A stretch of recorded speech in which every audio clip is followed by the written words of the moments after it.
Salam sejahtera bagi para pendengar dan penonton Ngopas dimanapun Anda berada. Nama saya Pendeta Kian Holik dari Sydney, Australia. Selamat datang di channel podcast Ngopas, Ngobrol Pastor, di mana kita akan membicarakan secara santai topik-topik yang berhubungan dengan pelayanan dan kehidupan para pastor, para hamba Tuhan, maupun juga aktivis Kristiani, baik di gereja maupun di dalam organisasi Kristen. Nah, sebelum kita melanjutkan, jangan lupa untuk Anda subscribe channel ini dan nyalakan loncengnya di YouTube, supaya apabila ada video-video baru yang kami upload, Anda bisa langsung dapat mengetahuinya. Dan jangan lewatkan kesempatan untuk bertanya kepada narasumber di fitur pertanyaan yang ada di bawah video Anda di YouTube. Jangan malu untuk bertanya apakah pertanyaan yang timbul dari diskusi kita berdua, saya dengan narasumber, ataupun juga pertanyaan-pertanyaan follow-up lainnya setelah Anda menyaksikan rekaman ini. Topik pengampunan ialah topik yang sangat relevan bagi manusia, tidak terkecuali bagi para rohaniwan dan aktivis Kristiani. Tentunya bagi kita yang telah mengalami pengampunan baik dari Allah maupun sesama, kita akan menghargai topik ini. Tetapi seringkali terjadi rekonsiliasi tanpa pengampunan.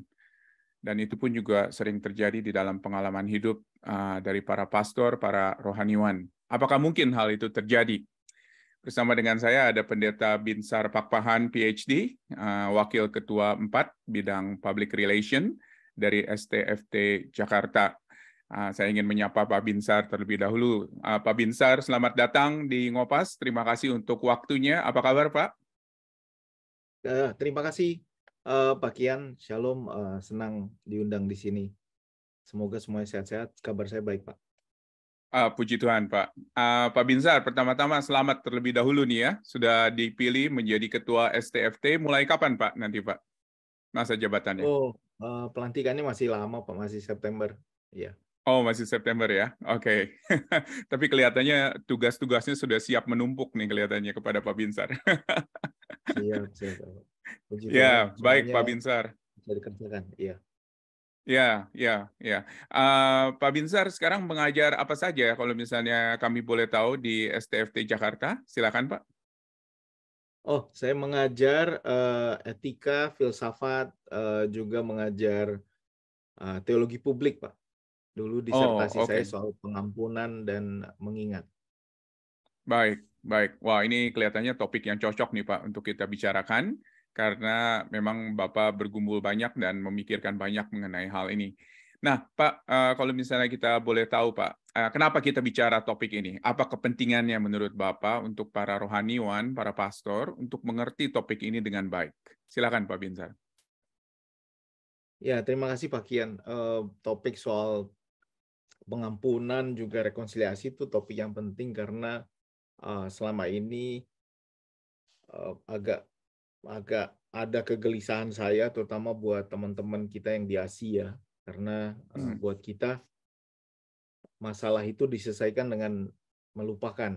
Jadi anggap masalah itu tidak ada, lalu tiba-tiba kita sudah duduk bersama lagi, tanpa pernah membicarakan sebenarnya masalah itu sudah selesai atau tidak.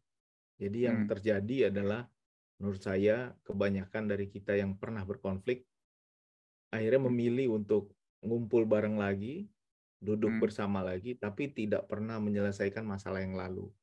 Sehingga kecurigaan, akar pahit, itu banyak masih tetap melekat pada kita, bukan hanya personal, tapi juga organisasi. Kadang-kadang ada kecurigaan-kecurigaan yang tidak pernah selesai. Dan pada akhirnya kita hanya bersama tapi tak pernah saling mengampuni. Jadi itu adalah suatu hal yang menjadi bom waktu. Kalau nanti di masa depan ada masalah tertentu, pasti kita akan kembali lagi ke masalah yang lalu ini. Karena masalah yang lalu ini tidak pernah selesai. Itu kira-kira Pak Kian. Oke, jadi mungkin kalau dalam bahasa Inggris istilahnya to forget tetapi tidak to forgive begitu ya, kurang lebih? Iya, bahkan orang Indonesia lebih sering ngomong to forgive is to forget, dan menurut saya itu nggak benar gitu. Menurut saya itu nggak benar bahwa kita bisa mengingat dan memaafkan.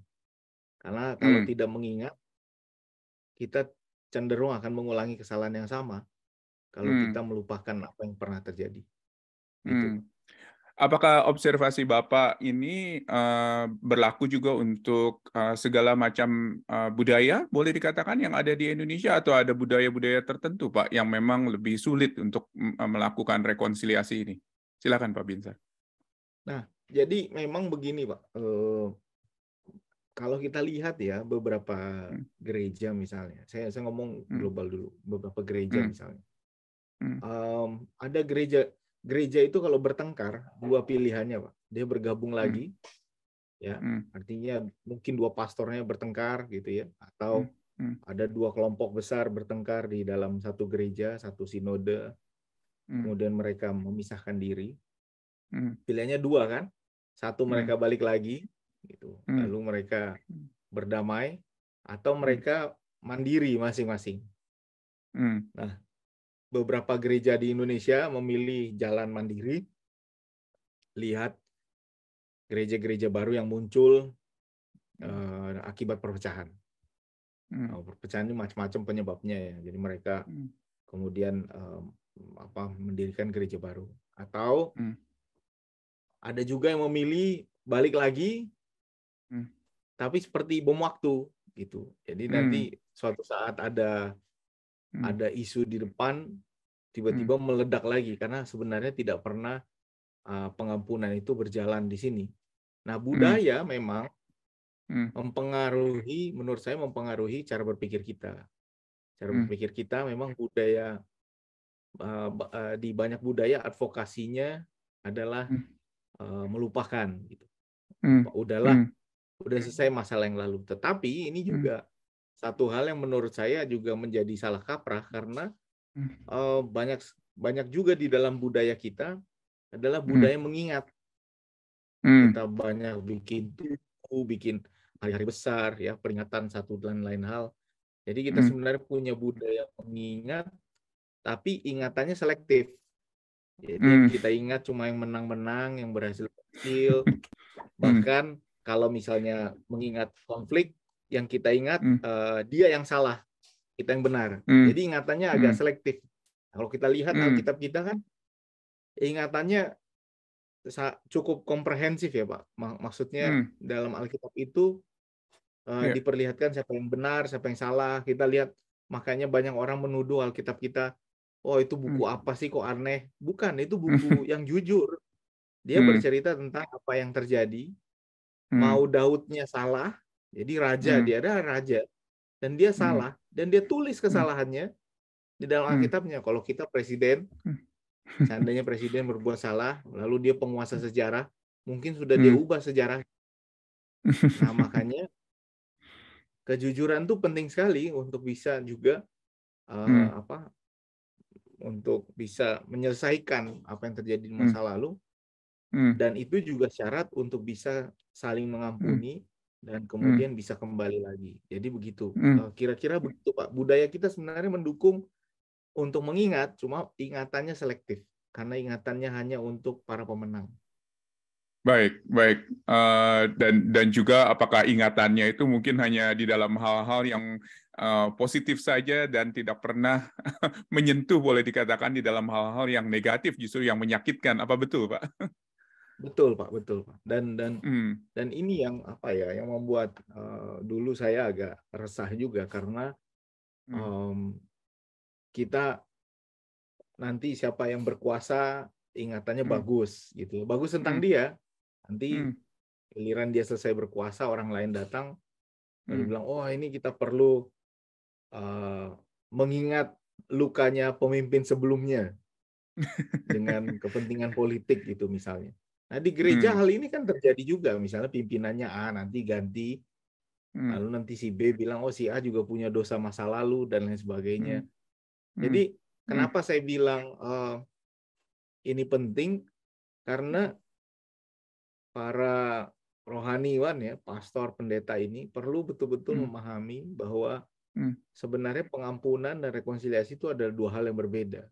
Kau bisa mengampuni tanpa berekonsiliasi. Jadi saya kasih contoh, misalnya suami istri, Pak, suami istri bertengkar, mungkin suaminya selingkuh, lalu istrinya bilang, saya tidak bisa lagi hidup bersama kamu, tapi saya ampuni kamu. Jadi lebih baik kita bercerai, tapi saya ampuni kamu. Itu namanya ada pengampunan, tapi dia nggak mau rekonsiliasi. Di sisi yang lain, jadi pengampunan itu artinya saya memberi hadiah kepadamu, bahwa saya menyelesaikan semua masalahmu, saya tidak menganggap hutangmu masih ada pada saya. Itu dari saya. Tapi kalau rekonsiliasi itu adalah apa yang tadinya berpisah, gitu ya, kembali pada situasi konsili, kembali pada situasi damai. Nah ini suami istri tadi bisa saja memutuskan demi anak-anak kita akan tetap hidup bersama, gitu ya. Saya tidak akan menyinggung lagi masalah ini, tapi saya tidak akan pernah mengampuni kamu. Saya akan terus ingat kesalahan kamu. Dan ini bisa meledak sewaktu-waktu nih, bisa meledak sewaktu-waktu. Ini di gereja juga begitu kan, dia pilih pengampunan tanpa rekonsiliasi. Udahlah kita berdiri masing-masing, selamat jalan, saya salaman sama kamu, silakan dirikan gerejamu, saya dirikan gereja saya. Atau bisa ada rekonsiliasi tapi nggak pernah pengampunan. Ya udah kita tiba-tiba duduk bareng lagi tapi dendam, berantem terus ya di dalam. Wah ini awas, ini kurang ajar, ini kita harus hati-hati sama dia. Nah itu yang terjadi Pak dalam dunia real, dalam dunia nyata. Yang idealnya itu dalam dunia ideal yang perlu terjadi adalah ada pengampunan dan rekonsiliasi. Allah mengampuni kita, Kristus, melalui Kristus kita diampuni Allah, lalu kita menjadi bisa lagi kembali kepada Allah. Jadi karena ada pengampunan, ada rekonsiliasi. Tapi itu ideal, itu dunia ideal. Dalam dunia nyata, ya ada juga orang yang memilih memang pengampunan tanpa rekonsiliasi. Udahlah, daripada saya sakit hati terus bersama denganmu, lebih baik kita tidak usah hidup bersama, tapi saya anggap semua kesalahan kita itu, apa yang terjadi di masa lalu selesai. Yaitu pengampunan tanpa rekonsiliasi. Dan bagi psikiater, psikolog, jalan ini sering menjadi solusi untuk kesehatan mental sendiri. Gitu Pak. Iya. Dan juga mungkin supaya masalahnya jadi kelihatannya selesai, tetapi sebetulnya masih belum selesai begitu ya sebetulnya ya. Ya, betul Pak Kian. Nah Pak, kalau misalnya tadi Bapak sudah sentuh sedikit mengenai beberapa perbandingan yang ada misalnya dengan prinsip ideal yang diajarkan oleh Alkitab begitu ya. Tentunya kita juga belajar begitu ya, bagaimana prinsip-prinsip ideal ini merupakan tetap menjadi sebuah pegangan. Tetapi menurut Bapak dari semua prinsip-prinsip Alkitabiah yang ada, tentunya banyak sekali yang bisa kita paparkan di sini. Tetapi karena waktu mungkin kita hanya bisa mengambil satu atau dua prinsip Alkitab yang mungkin menurut Bapak harus dipelajari oleh para hamba Tuhan, para rohaniwan. Apa tuh Pak menurut Bapak yang paling krusial? Mungkin kalau ada satu yang paling krusial dari prinsip Alkitab yang harus dicerminkan oleh para rohaniwan ini, seperti apa Pak? Contohnya, silakan Pak Binsar. Nah, yang menurut saya ada beberapa yang ada teks panjang, cukup panjang di Matius 18 misalnya. Kalau teman-teman punya waktu untuk membaca Matius 18 mulai dari pertanyaan soal siapa yang terbesar gitu ya di perikop awal, lalu siapa yang menyesatkan orang, perikop kedua, kemudian tentang domba yang hilang dan soal menasihati sesama gitu. Lalu setelah itu jadi ceritanya Tuhan Yesus lagi cerita ada domba yang hilang gitu. Domba yang hilang lalu dicari dan bahagia dia, lalu dia membuat pesta. Lalu sesudah itu Tuhan Yesus cerita soal menasihati sesama. Nah, menasihati sesama ini lalu dia bilang bagaimana caranya menasihati orang. Dia bilang apabila ada yang berbuat dosa, tegur dia di bawah 4 mata gitu ya. Kalau dia tidak masih ngeyel, bawa lagi 2 orang supaya mereka ada saksi, tidak ada lagi keraguan, bawa lagi ke dalam sidang jemaat dan lain sebagainya. Nah setelah itu baru Petrus nanya, lalu berapa kali saya harus mengampuni orang? Kan gitu. Itu betul pertanyaan. Jadi urutannya begitu Pak. Jadi ada domba yang hilang. Lalu kemudian ini soal menasehati. Baru setelah itu berapa kali? Jadi kronologinya ada yang hilang, oke, cari. Oke. Ini caranya, ingetin begini. Lalu pertanyaan selanjutnya, berapa kali? Hmm. Nah, berapa kali yang ditanya Petrus itu memang jumlah, karena ada dalam tradisi Yahudi itu bahwa 3 kali itu cukup, Pak. 3 kali. Untuk kesalahan yang sama 3 kali.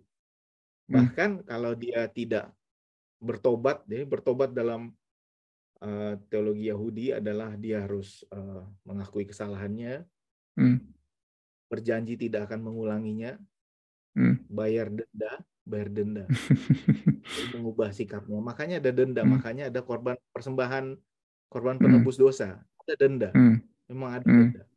Nah, setelah itu semua terlaksana, baru kita punya pilihan untuk mengampuni. 3 kali. Dalam tradisi mereka 3 kali.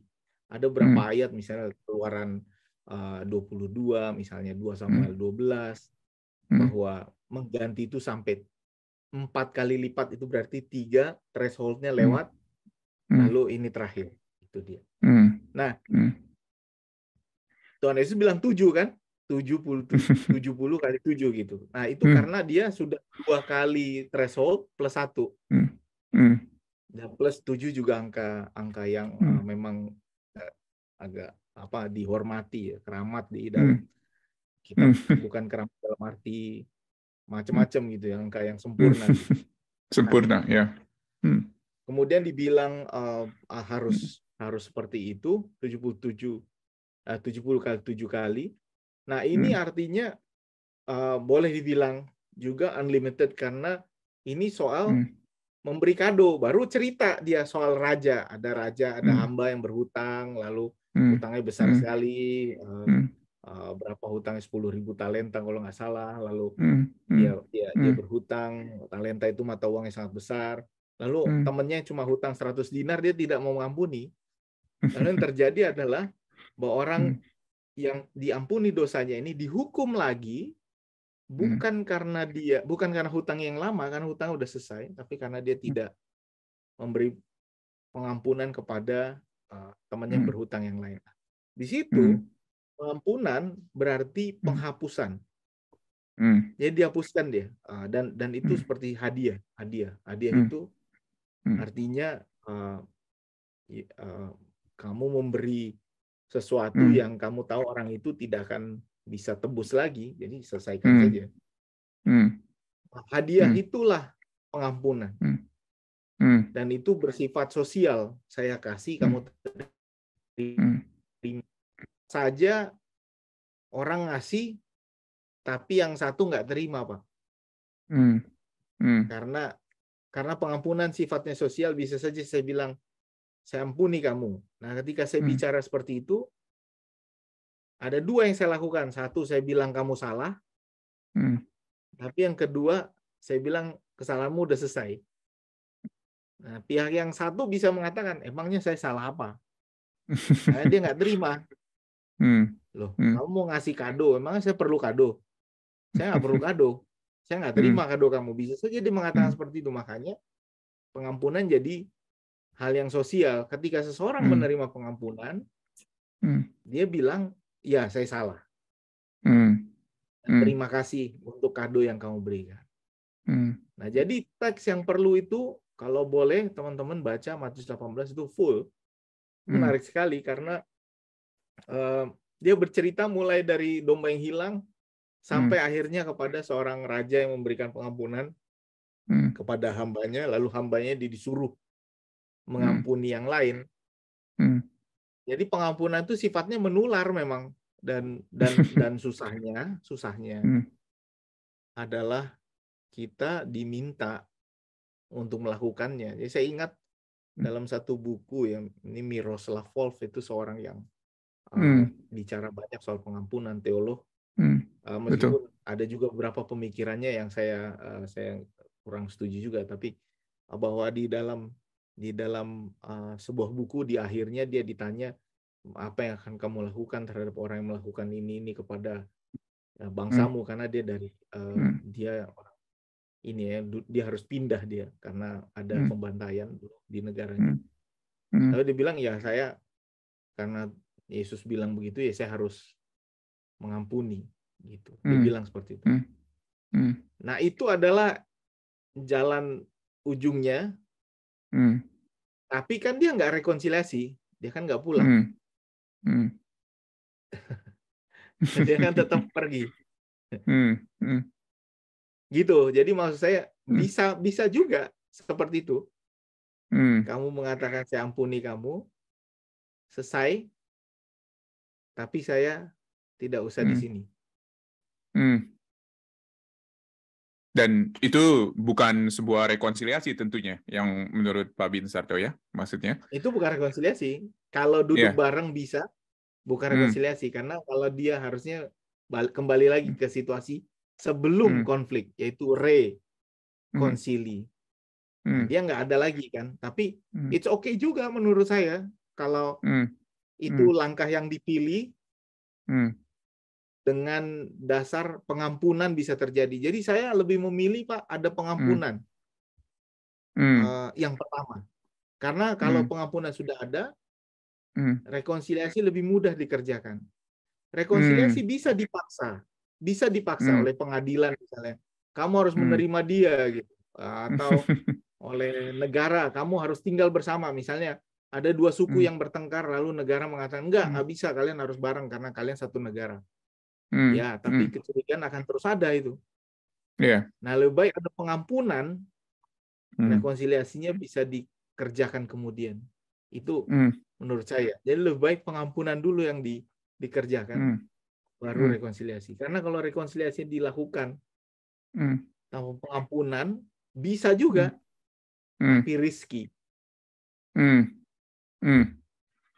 Nah, memang satu tantangan bagi para rohaniwan, para pastor ini, biasanya ketika ada dua kubu yang bermasalah begitu ya di dalam satu gereja atau di dalam satu sinode begitu, selalu tuduhannya adalah dia dulu yang mulai, atau mungkin Ya, ini pasti. kesalahan dia.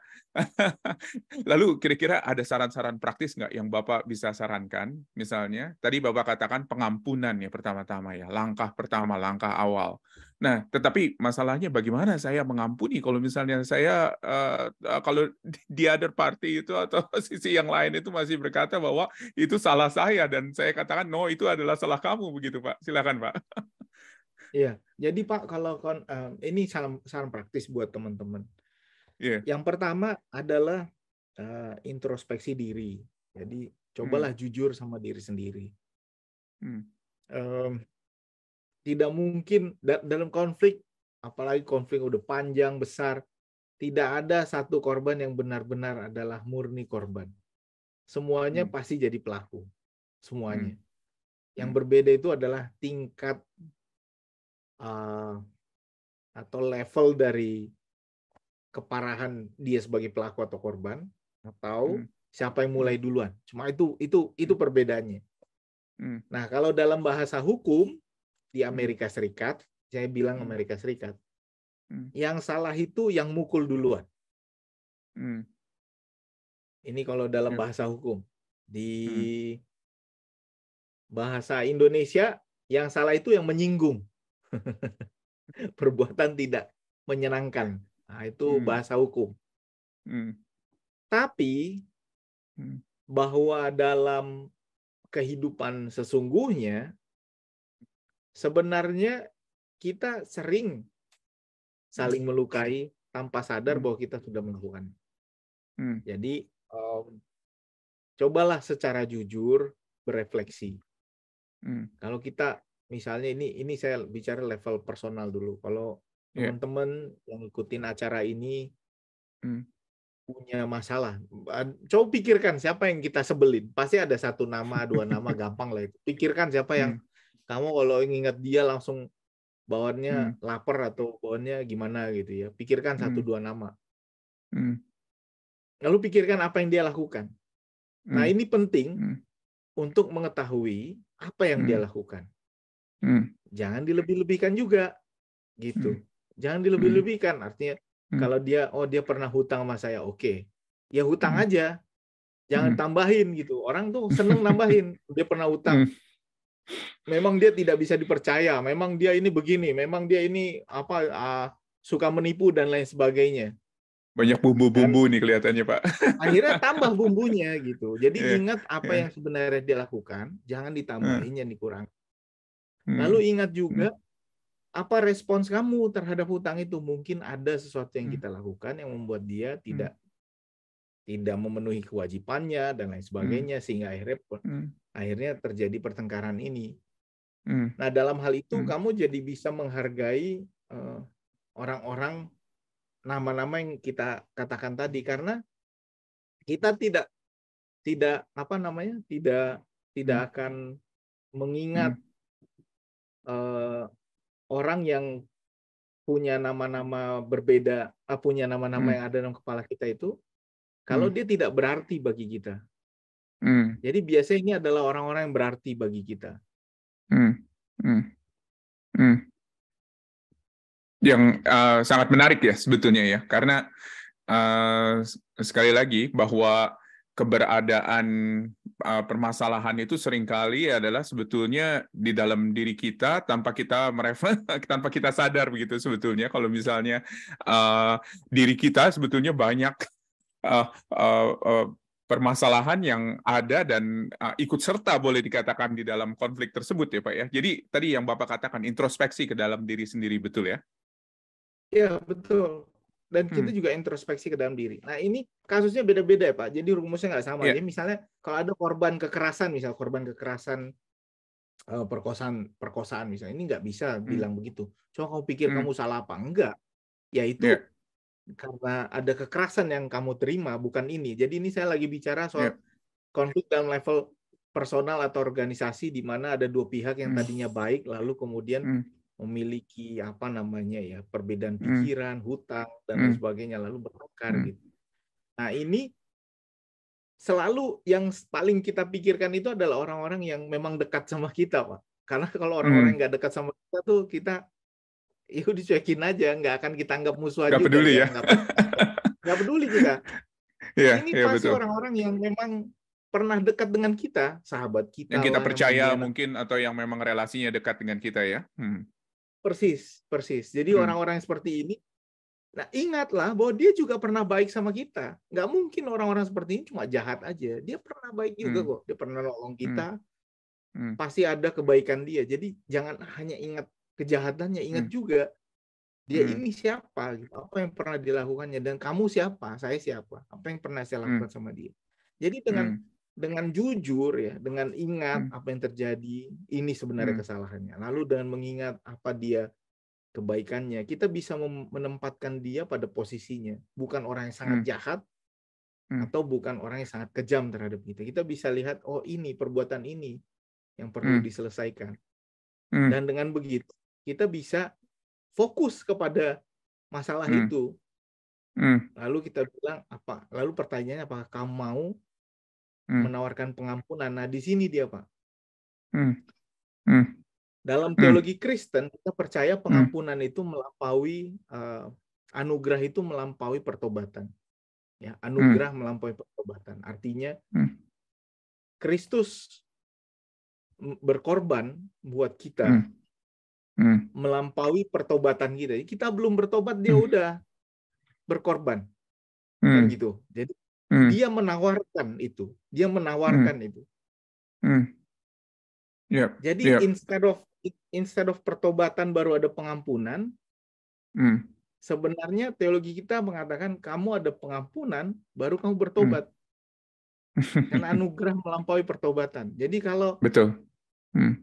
kita menawarkan pengampunan, orang itu Hmm. mungkin bertobat. Hmm. Gitu. Jadi be the Hmm. bigger person Hmm. adalah tawarkan pengampunan kepada dia. Wow. Bisa Saya bisa rasa, jadi dia tolak. iya, betul. Kenapa, Pak?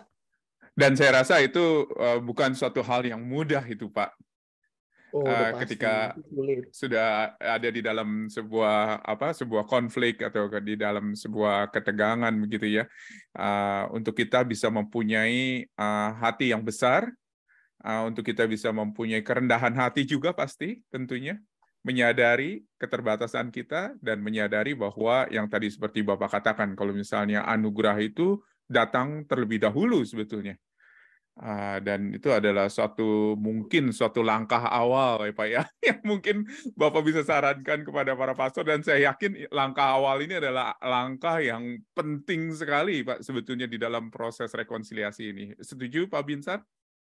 Iya, iya, bayangkan ya Pak, Hmm, kalau seseorang tahu bahwa dia diampuni, katakanlah pelaku ini tahu bahwa dia diampuni, bukankah lebih mudah bagi dia untuk mengaku, hmm, saya bersalah karena saya sudah menerima tawaran pengampunan.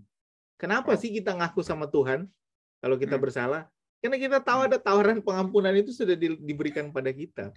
Makanya betul. kita ngaku. Hmm. Coba kalau kita ngaku belum tentu diampuni, kan pasti males. Jadi Ya. anugerah itu memang melampaui pertobatan. Hmm, Makanya hmm, tapi ini sulit sih. Ini ngomongnya lebih ya. gampang. Sulit sekali untuk bilang Ya. I forgive you, gitu ya. Saya Hmm, mengampuni kamu. hmm, Saya hmm, saya menawarkan pengampunan ini. Seperti tadi saya bilang, hmm, Pak, ketika saya bilang saya hmm, mengampuni kamu, hmm, kalimat pertama yang diterima oleh hmm, sang penerima kado ini adalah saya salah. hmm, hmm, hmm. Bisa jadi dia Baik. tolak. Emang saya Hmm, salah apa? hmm, hmm. Tapi Wah, buat orang yang ya, menawarkan ini, ya. tugasmu selesai. Hmm, yep, Gitu. yep, yep. Panggilanmu Baik. itu, ampuni. Hmm. Saya mengampuni kamu. Ya. Wah, Pak Binsar, ini kelihatannya baru pembukaan nih Pak, kita Pak, bicara mengenai hal ini. Karena terus terang, ini adalah langkah awal, tapi menurut saya seperti tadi kita setuju bahwa ini adalah langkah penting sekali. Dan penting sekali menurut saya untuk para rohaniwan yang mendengarkan untuk memikirkan mengenai hal ini. Memang langkah ke dalam rekonsiliasi itu akan menjadi panjang, tetapi ketika kita memulai dengan hal ini adalah sesuatu hal yang sangat alkitabiah dan sangat penting sekali di dalam proses ke depannya. Ya, Luar biasa Pak Binsar. Terima kasih banyak loh Pak. Ini sudah membukakan mata, kepala, pikiran kita Pak terhadap masalah yang pelik ini seringkali. Dan seringkali kita tidak tahu langkah awal ini seperti apa. Tetapi pada saat ini Bapak sudah membukakan ya kurang lebih ke arah mana begitu loh langkah-langkah ini. Tentunya seperti yang saya katakan tadi bahwa ini adalah proses panjang, ini adalah proses yang rumit, tetapi mudah-mudahan dengan langkah awal seperti ini bisa membantu proses rekonsiliasi ke depannya. Pak Binsar, terima kasih banyak untuk waktunya. Sayang, waktu harus memisahkan kita. Boleh dengan hormat saya minta Bapak untuk menutup kita dalam doa, dan juga tolong doakan, khususnya dengan masalah-masalah yang sangat pelik yang dihadapi oleh para rohaniwan di Indonesia, agar ada sebuah langkah awal begitu Pak, yang bisa dilakukan untuk memperoleh proses atau mencapai proses rekonsiliasi itu. Terima kasih Pak Binsar, silakan. terima kasih Pak Kian. Mari Ya. saya tutup di dalam doa. Terima kasih Allah yang baik, Allah yang Maha Pengampun. Kami bersyukur kami punya Tuhan yang begitu penuh dengan karunia, Hmm. menawarkan kami pengampunan Hmm. ketika kami tahu bahwa kami tidak layak mendapatkannya. Dan pengampunan selalu bersifat seperti itu, bagaimana Engkau mengajari kami. Kami menerimanya sebagai sebuah hadiah, sebagai sebuah anugerah. Kami Hmm. berdoa untuk teman-teman, para pastor, pendeta yang rohaniwan yang menyaksikan acara rekaman kami ini. Tuhan, bantu kami semua untuk bisa memiliki hati yang penuh kerendahan hati, mengaku bahwa kami adalah manusia yang punya banyak kekurangan. Nah, ya Allah, kami memerlukan bantuan untuk bisa berefleksi. Saat ini kami mengingat atau bisa membayangkan 1-2 nama atau 1-2 peristiwa yang membuat kami memiliki konflik atau pergumulan di dalam kehidupan pribadi maupun pelayanan kami. Allah, mampukan kami untuk mengingatnya, mampukan kami untuk mengetahui apa yang sebenarnya terjadi, dan Jika boleh dengan kerendahan hati, dorong kami untuk bisa menawarkan pengampunan kepada yang telah menyakiti kami. Sebagaimana dalam doa Bapa kami juga belajar untuk meminta dan bersyukur kepadamu untuk mengampuni kesalahan kami, sebagaimana kami mengampuni juga orang yang bersalah pada kami. Karena itu Allah yang baik, Bapa Maha Kasih, Maha Pengampun. Kami berdoa, mampukan kami menyelesaikan masalah-masalah yang kami hadapi. Beri kami hikmat, agar kami bisa menyelesaikannya dengan baik, dan semuanya kami lakukan untuk kemuliaan nama-Mu. Sertai kami, agar gereja, pelayanan, kehidupan pribadi kami boleh memiliki ruang perdamaian, boleh memiliki ruang pengampunan, dan kami boleh memiliki ruang rekonsiliasi untuk kembali dalam suasana damai dengan orang-orang yang pernah berkonflik dengan kami. Terima kasih Allah, mampukan kami, karena tanpa-Mu kami tidak mampu melakukannya. Di dalam nama Tuhan Yesus Kristus kami berdoa. Amin. Amin.